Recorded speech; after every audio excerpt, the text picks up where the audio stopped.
నమ్మకాన్ని కూలీ చేయడం దాంతో సమానం అధ్యక్ష. If Jaganmohan Reddy is an individual, we are not bothered. Definitely ఎవరైనా కంప్లైంట్ వస్తేనే కానీ మనం పట్టించుకోవాల్సిన అవసరం లేదు. రాష్ట్ర ప్రభుత్వ ప్రజల డబ్బులు దోచేశాడు జగన్మోహన్ రెడ్డి. రాష్ట్ర ప్రభుత్వ డబ్బుని కూడా దోచేశాడు జగన్మోహన్ రెడ్డి. ఎవరు బాబు సొమ్మని చెప్పి ఆ ప్యాలెస్ గురించి ఎందుకు ఎక్కువ ఫోకస్ చేస్తున్నామంటే అధ్యక్ష, 450 కోట్ల రూపాయలతోటి ఆయన ప్యాలెస్ రాష్ట్ర ప్రభుత్వ డబ్బులతోటి కట్టాడంటే అంతకంత దారుణం ఏమైనా ఉంటుందా? ఆయన సొంత డబ్బులతోటి దోచుకున్న డబ్బులతోటి వేలాది కోట్ల రూపాయలతోటి ప్యాలెస్లు కట్టుకునేవండి. ఎవరైనా కంప్లైంట్ ఇస్తే then we have to take action.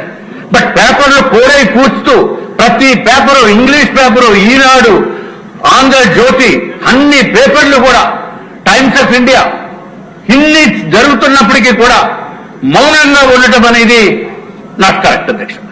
Definite గా రాష్ట్ర ప్రభుత్వానికి కూడా బాధ్యత ఉంది.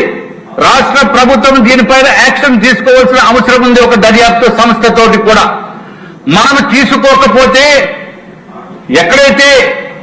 ఏదైతే అమెరికాలో ఉన్న సంస్థ మనం మాజీ ముఖ్యమంత్రి పేరు పెట్టారో, పేరు ఎత్తి నువ్వు ఫలానా చోట ఇచ్చావు, ఫలానా చోట నుంచి మాకు అన్ని ఇన్ఫర్మేషన్ ఉందని చెప్పి పేపర్స్ లో సవివరంగా రాసినప్పుడు కనీసం మాట కూడా మాట్లాడకుండా ఉంటే అది ఆంధ్ర రాష్ట్ర ప్రజలందరూ కూడా ఇచ్చేనేమో అని చెప్పి ఒక రాంగ్ ఫీలింగ్ వెళ్లే అవకాశాలు చాలా ఎక్కువ ఉన్నాయి అధ్యక్ష.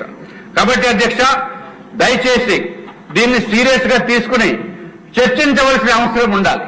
చర్చించకపోతే ఇది చాలా భయంకరమైన వ్యాధి కింద జరుగుతుంది అధ్యక్ష.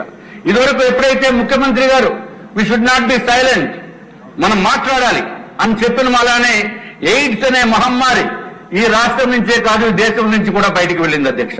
అట్లాగే ఈ జగన్మోహన్ రెడ్డి గారు చేసిన దురాఘాతాలని మనం సైలెంట్ గా మౌనంగా ఉండటం కూడా అప్రాప్రియేట్ కాదు. కాబట్టి తమరు కూడా చెప్పవలసిన బాధ్యత ఉంది.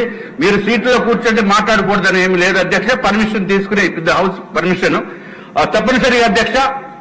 మన రాష్ట్ర ప్రభుత్వ పేరు అట్లాగే రాష్ట్ర ప్రజల పేరు కూడా మనకి ఇంటర్నేషనల్ మార్కెట్ లో నాశనం అయిపోయింది అధ్యక్ష, ఇంటర్నేషనల్ గా, గ్లోబల్ గా. కాబట్టి నిజాలు తేల్చవలసిన బాధ్యత కూడా మనం కూడా తీసుకోవాలని చెప్పి మీరందరికీ కూడా సవినయంగా మనవి చేసుకుంటూ సెలవు తీసుకున్నాను అధ్యక్ష. నమస్కారం. పెద్ద లేచారు కదా, తర్వాత మీతో ముగిస్తే ఇంకా అసలు ఇది ఉంది. స్పీకర్ సార్, చాలా మంది